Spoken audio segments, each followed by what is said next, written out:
수준 높은 AP 수업, 철저한 GPA 관리, A1 인스티튜트.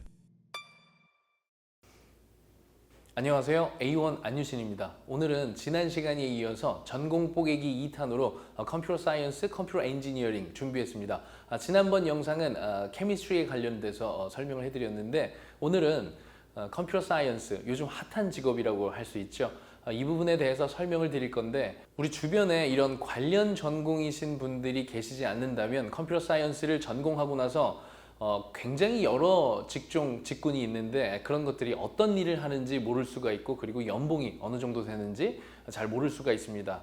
그것에 대한 설명을 오늘 드려보도록 하겠습니다. 이렇게 이 개발자들의 연봉 순위를 보시면 이런 식으로 나와 있는데 이렇게 단위가 다른 전공들이랑은 다르다는 것을 알 수 있습니다. 그래서 각각 이 개발자 중에서 어느 직종이 이렇게 연봉이 높은 순서대로 되어 있는지도 알아볼 것이고 그리고 다음 화면 보시면 이렇게 많은 직종들이 존재하고 있는데 여기서 이 지금 나와 있는 직종들이 다 무슨 일을 하는지 정확하게 알고 계시다면 제 영상을 보시지 않으셔도 되지만 이런 직종들이 어떤 일을 하고 있는지 정확하게 잘 모르신다면 제 영상을 보시면 많은 도움이 되실 거라 믿습니다.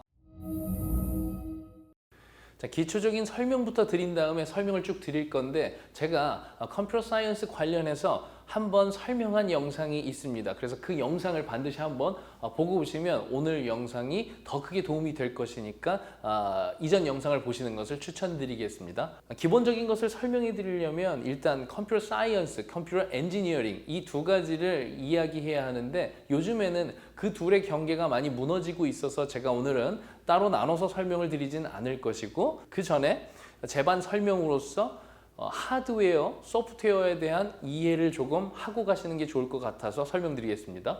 하드웨어 같은 경우는 우리가 손으로 만들 수 있는 그 기계 안에 기판에 뭐 소자라든지 더 나아가서 머티리얼들 이런 것들을 만드는 그러니까 더 효율이 좋은 반도체 같은 것을 만드는 그런 것들이 조금 더 하드웨어적인 것이라고 보시면 되겠고 이 소프트웨어적인 것은 손으로 만질 수 없는 것들 이렇게 계산식을 컴퓨터 안에다가 입력을 한다든지 알고리즘을 짜서 거기에다가 계산식을 입력한다든지 하는 것들이 이 소프트웨어라고 보시면 되겠습니다. 그래서 이 아래부터 보시면 컴퓨터 엔지니어링들은 사실 이 윗부분 소프트웨어적인 부분도 일하시는 분들이 굉장히 많지만 사실은 이론적으로는 이 컴퓨터 엔지니어링은 조금 더 하드웨어적인 부분을 다루는 그런 직업군이라고 생각하시면 되겠고 그 OS라고 하죠. 오퍼레이팅 시스템.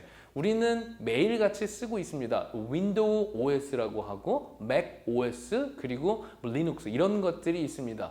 이런 오퍼레이팅 시스템을 하는 것은 예전에는 많이 이게 필요로 했었는데 요즘에는 사실 이런 쪽의 인력이 많이 필요로 하지 않았습니다. 그 윈도우 OS라든지 맥 OS 그러니까 오퍼레이팅 시스템 그것을 개발하는 사람들이라고 할 수 있는데 그런데 요즘에 전기차가 나오면서 자율주행까지 이제 목표로 하고 있기 때문에 그 차 안에 들어가는 OS를 만들어야 되기 때문에 다시 이 직종이 요즘에 핫하게 떠오르고 있다는 것 알아두시면 좋겠고 그리고 네트워크 데이터베이스, AI 데이터 애널리시스 이런 것들은 전부 다 이런 소프트웨어, 말랑말랑한 정보를 다루는 그런 일들이라고 보시면 되겠습니다. 그래서 이런 딱딱한 눈에 보이는 것들, 기판 같은 것들을 만드는 것이 아니고 이 안에 컴퓨터 안에서 일어나는 계산식이라든지 데이터들을 정리하는 그런 일들이라고 보시면 되겠습니다. 자, 오늘 제가 설명드릴 것은 전 세계에 있는 한 8만 명 정도의 개발자들을 대상으로 해서 서베이를 통해서 나온 결과를 가지고 오늘 설명을 해드리도록 하겠습니다. 자, 보시면 그 개발자들이 처음 코딩을 시작한 나이는 언제인가 뭐 이런 식으로 서베이가 있었는데 보시면 아시겠지만 아주 어릴 때부터 시작을 하기도 하지만 대부분 11세에서 17세 사이에 코딩을 처음 접하고 자신이 코딩을 해보기 때문에 여러분들도 너무 급하게 생각하시지 마시고 너무 어렸을 때부터 코딩을 해야겠다는 그런 압박보다는 천천히 매스하고 피직스 같은 것들에 대한 공부를 먼저 선행을 하고 코딩을 조금 더 천천히 시작해도 충분히 훌륭한 직업을 가질 수 있다 이렇게 생각하시면 되겠습니다. 그리고 이제 이 디벨로퍼 타입에 대해서 설명을 해드릴 건데요. 여기 보시면 그 8만 명 중에서 가장 많은 부분을 차지하는 것부터 이렇게 순위별로 나타내고 있습니다. 자, 각각 타이틀들이 어떤 일을 하는지 설명을 하나하나 이해하시기 쉽게 설명해 드리도록 하겠습니다. 그런데 이 설명을 하려면 먼저 기초 지식이 아주 조금 필요하기 때문에 그것부터 설명을 드려보도록 하겠습니다. 자, 이해가 쉽게 도와드리기 위해서 우리가 매일 들어가는 컴퓨터로 들어가는 그 웹페이지 있죠? 웹페이지와 그리고 우리 스마트폰에서 사용하는 앱, 뭐 인스타그램이나 페이스북 그런 것들, 유튜브, 웹페이지와 앱 이 두 가지를 기준으로 해서 설명을 드려보도록 하겠습니다. 자, 보면 이렇게 웹페이지나 앱은 우리가 뭔가를 검색하거나 찾을 때 이렇게 화면상으로 보여주는 것인데 우리가 그런 것들, 그 웹페이지하고 앱 이런 것들을 클라이언트라고 부릅니다. 어떤 연산을 거쳐서 화면으로 보여주게 하는 클라이언트들이라고 보시면 되겠고 뒤에서 복잡한 일은 이 서버라는 것이 하고 있는데요. 이 서버는 말 그대로 우리 식당에서 서빙해 주시는 분들을 서버라고 부르죠. 그러니까 이 클라이언트들이 원활하게 정보를 보여주게 하기 위해서 이 뒤에서 굳은 일들을 하는 그런 것들을 우리가 서버라고 부른다고 보시면 되겠습니다. 그래서 이 서버 개발자다 이러면 그 뒤에서 굳은 일을 하는 그 연산들을 개발하시는 분들이라고 생각을 하면 되겠습니다. 그래서 그 부분을 우리가 백엔드라고 부르고 이렇게 클라이언트, 우리 눈으로 볼 수 있는 화면으로 이렇게 송출해주는 이런 것들을 우리가 프론트엔드라고 합니다. 그래서 프론트엔드 개발자들은 이런 것들을 개발하는 분들이고 이 백엔드 개발자들은 이 서버를 개발하는 분들입니다. 예를 들어서 우리가 인터넷에서 피자 레시피를 찾고 싶으면 이 화면에서 여러 가지 결과들이 나오지 않습니까? 그런데 이 서버에서는 자, 피자 레시피가 나한테 제일 맞는 피자 종류가 어떤 것이고 그런 것들이 설명이 잘 되어 있는 동영상이라든지 뭐 블로그라든지 이런 것들을 계산을 해서 쭉 나열을 해줄 텐데 그 뒤에서 그런 것들을 계산하는 것이 서버라고 보시면 되겠고 그리고 우리 이런 서버는 예전에는 작은 규모의 회사들은 그냥 이렇게 아주 큰 컴퓨터가 서버 역할을 하고 있지만 요즘에는 워낙 정보가 방대하다 보니까 이 서버가 그 클라우드 AWS라고 하죠. 그 아마존 웹 서비스라고 하거나 아니면 그 마이크로소프트 애저 이런데 클라우드 서비스를 이용해서 거기에서 한 부분을 빌려서 이 서버와 서로 이렇게 정보를 주고받으면서 백업을 하고 뭐 이런 식으로 구동된다고 보시면 되겠습니다.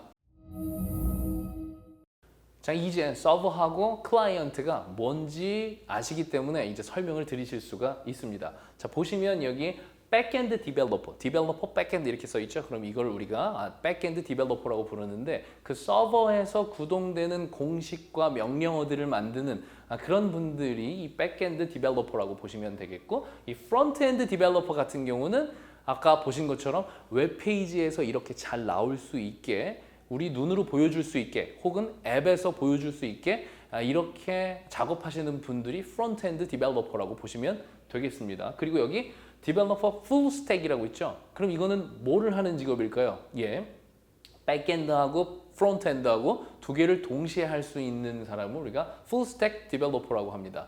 이 보통 대기업들은 역할이 세분화되어 있기 때문에 이런 식으로 백엔드, 프론트엔드 이런 식으로 나눠져 있고 주로 중소기업 같은 데서 이제 개발자로 일하시는 분들이 이렇게 따로 구분이 되어 있다기보다는 여러 가지 일을 동시에 해야 되기 때문에 풀스택 디벨로퍼가 일을 한다고 보시면 될 것 같습니다. 그리고 다 비슷한 말처럼 되어 있는데 디벨로퍼, 데스크탑 엔터프라이즈 애플리케이션 뭐 이런 식으로 되어 있는데 앱이라고 하죠.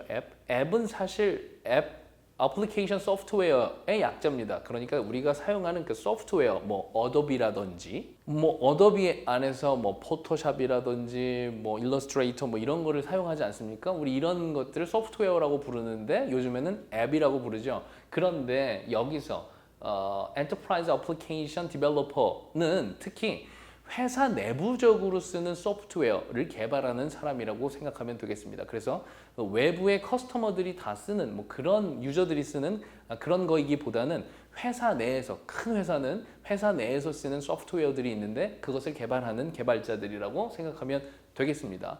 그리고 이 밑에는 이름도 굉장히 희한해서 어떻게 불러야 될지도 잘 모르겠는데 이 DevOps라고 부릅니다. DevOps 같은 경우는 밑에 것을 먼저 설명을 드리는 것이 이해가 더 잘 될 것 같아서 밑에 System Administrator 이거부터 설명을 드려보도록 하겠습니다. 이 시스템 어드민이라고 부르는데요. 이 시스템 어드민 같은 경우는 이 아까 이 서버 설명드리지 않았습니까? 그럼 그 서버 안에서 어떤 연산이 일어나게 그것을 개발하시는 분들이 백엔드 디벨로퍼라고 했는데 이 시스템 어드미니스트레이터 같은 경우는 이 서버가 잘 돌아갈 수 있게 계속 관리 감독하는 겁니다. 그럼 그 서버가 저 큰 클라우드에 많은 용량을 차지하고 있는 데이터들이 여기랑 응답이 원활한지도 계속 봐야 되고 그리고 서버가 한번 다운이 되거나 꺼지면 웹페이지라든지 앱이라든지 아무것도 불러올 수가 없기 때문에 마비가 되는 것입니다. 그래서 상당히 중요한 역할을 하는 것이라고 볼 수 있는데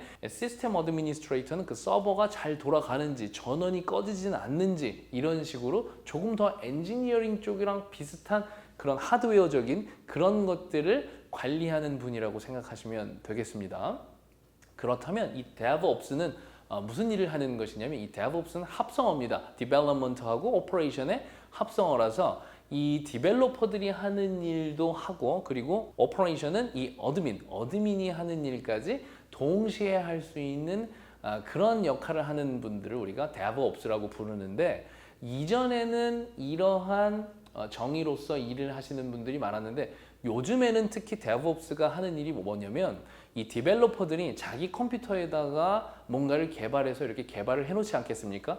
그러면 그것을 이용자가 쓸 수 있게 되게 여러 사람들이 쓸 수 있게 최적화시키는 작업들을 해야 되는데 DevOps가 그런 일들을 한다고 보시면 돼서 굉장히 또 중추적인 역할을 한다고 보시면 되겠습니다. 그리고 모바일 디벨로퍼 같은 경우는 아까 말씀드린 앱을 개발하는 앱 개발자들을 이렇게 부른다고 보시면 되겠고 이 마지막에 있는 이 데이터베이스 어드민 같은 경우는 이것도 어드민을 하는 건데 시스템 어드미니스트레이터 같은 경우는 조금 더 하드웨어적인 관리를 한다고 보시면 데이터베이스 어드미니스트레이터 같은 경우는 똑같이 서버 쪽을 관리하는 것인데 데이터 DB에 관련된 것을 조금 더 관리를 한다고 보시면 되겠습니다. 조금 더 소프트웨어적인 것이라고 보시면 되겠죠. 그러면 서버 안에서는 엄청나게 많은 데이터들이 있는데 그 데이터들을 가공할 때 가공하기 전 데이터도 있고 가공하고 후에 나서 데이터도 있을 겁니다. 그럼 가공 전 데이터는 다 날리면 안 되고 잘 보관을 해야 되는데 그 가공 전 데이터라든지 가공하고 난 그 데이터라든지 다 관리를 잘 하고 있어야 되기 때문에 이런 분들이 그것을 특별히 관리하는 것이라고 보시면 되겠고 이렇게 조금 더 대기업일수록 이런 식으로 많이 세분화가 되어 있고 중소기업에서 디벨로퍼로 일하시는 분들은 이러한 역할을 거의 혼자서 조금씩 다 하고 있다 이렇게 보시면 되겠습니다.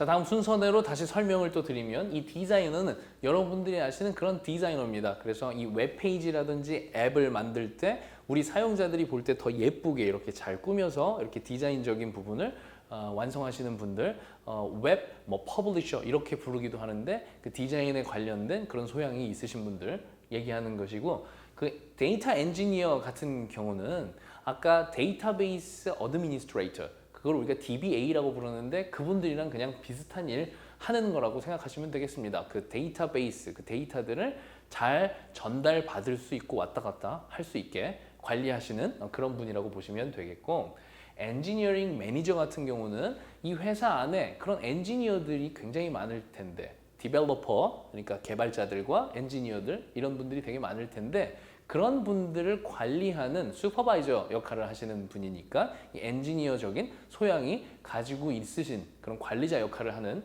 그런 분이라고 보시면 되겠고 여기 데이터 사이언티스트, 데이터 애널리스트 그리고 머신 러닝 스페셜리스트 다 한 번에 묶어서 설명해 드릴 수 있을 것 같은데 제가 이전 영상에서도 데이터 사이언티스트와 애널리스트 간략하게 차이를 말씀드렸는데 지금 여기서도 간단하게 말씀드리면 어떤 데이터를 뽑아내고 싶을 때 우리 막 빅데이터라고 하죠. 예를 들어서 이 미국에 사는 20대 청년들이 프라이드 치킨을 과연 몇 명이나 좋아할까? 뭐 이런 조사를 한다고 가정해 보겠습니다. 아주 간단한 조사인데요. 그러면 우리 데이터 애널리스트 같은 경우들은 이 데이터들을 솎아내는, 그러니까 발라낸다고 하는데 데이터들을 발라내는 작업들을 하는 게 바로 데이터 애널리스트입니다. 그러니까 여기서 다른 음식을 좋아하는 사람들은 배제시켜야 되고 전체에서, 그리고 다른 연령대의 사람들은 배제시키고 20대에서만 찾아야 되기 때문에 그런 식으로 데이터들을 발라내는 역할을 하는 것이 바로 데이터 애널리스트라고 생각하시면 되겠고, 데이터 사이언티스트는 그 데이터들을 애널리스트들이 발라낼 때 버튼 하나만 누르면 쫙 발라지면 너무 좋지 않겠습니까? 그래서 그런 오퍼레이팅 하는 시스템, 그런 것들을 만드는 게 데이터 사이언티스트라고 생각하시면 되겠습니다. 그래서 데이터들을 우리가 원하는 것만 추출해낼 때 그 쉽게 추출해낼 수 있는 툴을 만드는 사람이라고 쉽게 생각하시면 되겠고, 이 머신러닝 같은 경우는 AI랑 연결이 되는 것인데, 이 AI 하면 여러분들이 생각하시기에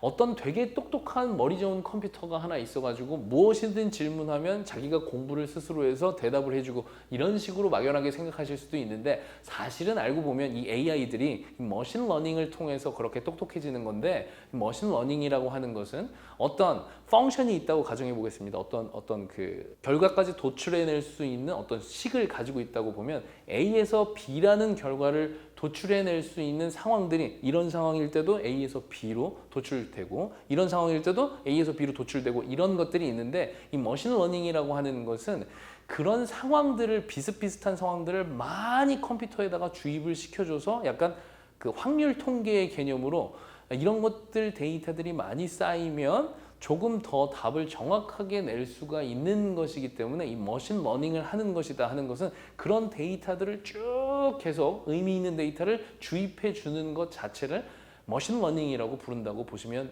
되겠습니다. 그래서 그 수많은 데이터들을 가지고 답을 도출해내는 그런 컴퓨터를 우리가 AI 컴퓨터라고 부른다고 보시면 되겠고, 이 머신러닝 안에 딥러닝도 있고 뭐 여러 가지 용어들도 또 있다는 거 다음에 기회가 되면 더욱 자세히 설명을 드릴 수 있을 것 같습니다. 그래서 그런 일들을 하는 사람들이 이렇게 데이터 사이언티스트, 애널리스트, 그리고 머신러닝 스페셜리스트 이렇게 보시면 되겠고, 그리고 이 밑에 보시면 Embedded Application 디벨로퍼라고 있는데, 이런 거는 특히 어떤 가전 같은 데 들어가는 그 OS를 만드는 분들이라고 생각하시면 되겠습니다. 요즘엔 보시면 냉장고에도 뭐 이렇게 버튼 누르면 화면도 나오고, 세탁기에도 버튼 누르면 조그맣게 화면도 나오고 그러지 않습니까? 그런 것들을 좀 특화해서 개발하시는 분들을 우리가 이렇게 Embedded Application 이라고 부르는데, 그거 디벨로퍼라고 생각하시면 되겠습니다. 그리고 여기 밑에 보시면 QA or Test Developer라고 되어 있는데, 이 디벨로퍼들은 그 완성된 제품을 테스트만 하는 겁니다. 굉장히 세분화된 집단에서만 있을 수 있는 직업군이라고 보시면 되겠는데, 계속 테스트만 해서 안정성을 평가하는 그런 개발자라고 보시면 되겠습니다. 그리고 엔지니어인데 사이트 릴라이어빌리티, 이것도 DBA하고 뭐 엔지니어링 어드미니스트레이터 이런 거랑 비슷한 일을 하는 그 안정성을 관리하는 서버에 관련된 그런 일이라고 보시면 되겠습니다. 자, 프로덕트 매니저가 굉장히 중요한 역할을 하는 것인데요. 이 어떤 웹페이지와 앱을 만들다고 했을 때, 자, 여기 버튼을 눌렀을 때는 이런 화면이 나왔으면 좋겠고, 이 안에는 이런 기능들이 있으면 좋겠고, 그리고 검색을 할 때는 이런 식으로 검색해서 내가 원하는 결과가 어떤 순서로 나왔으면 좋겠고 하는 전체적인 전략을 총괄하는 사람이 바로 이 프로덕트 매니저라고 보시면 되겠습니다. 그래서 개발할 수 있는 인력들, 개발자들만 있으면 그 우리 앱이라든지 웹이라든지 이게 이제 프로덕트가 되는 건데, 이 프로덕트를 만들어낼 수가 없는 것인데, 이렇게 프로덕트 매니저가 전반적인 것을 다 전략을 짜고 계획을 세우는 그런 역할을 하는 것이기 때문에 이분들도 굉장히 고액 연봉을 받겠죠. 그리고 마지막으로 나와 있는 이 시니어 executive는 뭐냐면, 우리 그 관리자 역할인데 C로 시작하는 분들 있죠. Chief 이렇게 CEO, CFO, CTO, CIO, CMO 이런 역할을 맡고 계신 분들이기 때문에 굉장히 고위 직군 이라고 생각하시면 돼서 우리 개발자 중에서도 이쪽 직업군을 가지고 있으신 분들도 계시다. 이 정도로 알고 계시면 좋겠습니다. 자, 그 다음으로는요. 여기 아카데믹 리서처는 뭐 대학원생들 얘기하는 거고요. 리서치하는 그런. 그리고 사이언티스트는 아시다시피 이쪽 전공 관련 과학자들, 교수님들 뭐 이렇게 보시면 되겠습니다. 학생이 있고.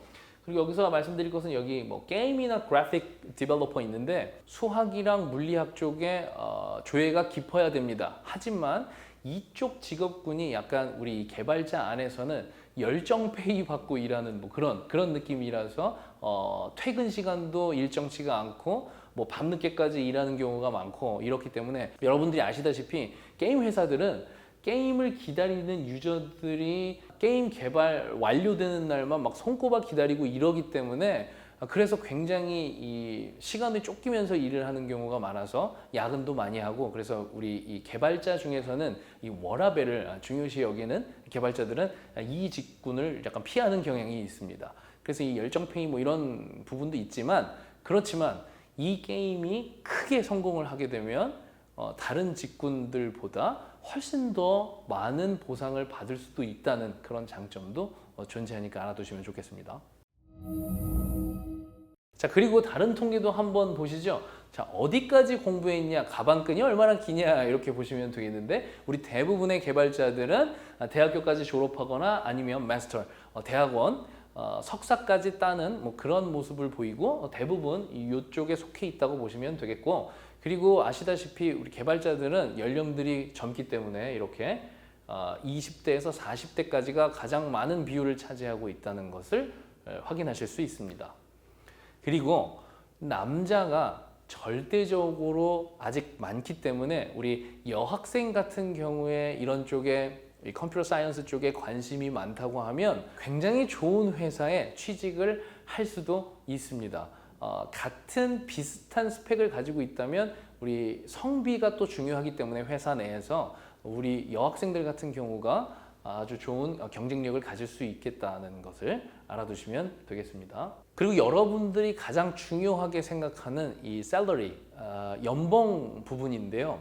다른 직종보다 당연히 굉장히 높은 연봉을 받고 있다는 것을 알 수 있고 그리고 우리 이 디벨로퍼들 중에서는 이 미국 내에서만 국한해서 설명드리면 가장 뛰어난 디벨로퍼들이 이 빅테크라고 하죠. 구글, 마이크로소프트, 뭐 페이스북 이런 회사로 입사한다고 생각하시면 되겠고 그리고 그 두 번째가 뭐 블룸버그 이런 식으로 그 금융 회사들에게 정보를 전달해주는 그런 회사 그거 아니면은 뭐 카드 회사라든지 경쟁력 있는 개발자들이 그런 순서대로 회사에 들어간다는 것을 알아두시면 되겠고 보시면 CEO나 이런 분들이 회사 내에서 제일 거의 높은 직군이기 때문에 당연히 고액 연봉을 받게 되겠고 그리고 여기 쭉 보시면 엔지니어링 매니저, 슈퍼바이저 역할을 하기 때문에 많은 고액 연봉을 받는다는 것 그리고 쭉 보시면 이 DevOps 그리고 백엔드 디벨로퍼, 프로덕트 매니저, 데이터 엔지니어 이런 식으로 아까 다 설명을 드렸기 때문에 이제 어떤 역할을 하시는 분들이 연봉이 얼마나 높은지가 눈에 더 잘 보이실 것입니다. 그리고 계속 순서대로 보시면 여기 보시면 데이터 사이언티스트, 머신러닝 스페셜리스트가 한 이렇게 차지하고 있는데 사실 이 부분이 차이가 좀 격차가 많아서 연봉 부분에서 이게 요즘에는 상당히 높은 부분까지 올라갈 수도 있다는 것을 알아두시면 좋겠고 자 이렇게 여기 마지막 화면까지 제가 보여드리겠습니다. 8만 명 정도의 개발자를 기준으로 해서 조사한 것인데도 불구하고 대부분의 직업군에서 10만 불을 훌쩍 넘는 그런 연봉을 받고 있기 때문에 요즘 우리 학생들도 그렇고 학부모님들도 그렇고 컴퓨터 사이언스에 대한 관심이 굉장히 많아지고 있는데요. 그래서 우리 학부모님들과 학생들이 이렇게 직업 타이틀에 따라서 어떤 일을 하는지 대략적으로 이런 식으로 정리를 해놓고 준비를 하시다 보면 조금 더 효율적으로 준비를 하실 수 있지 않을까 해서 오늘 영상을 준비했습니다. 그리고 언젠가는 제가 이 컴퓨터 사이언스에 대해서 더욱더 심층적으로 다룰 수 있는 그런 영상을 만들어 보도록 하겠습니다. 그럼 다음 영상에서 만나도록 하겠습니다. 감사합니다.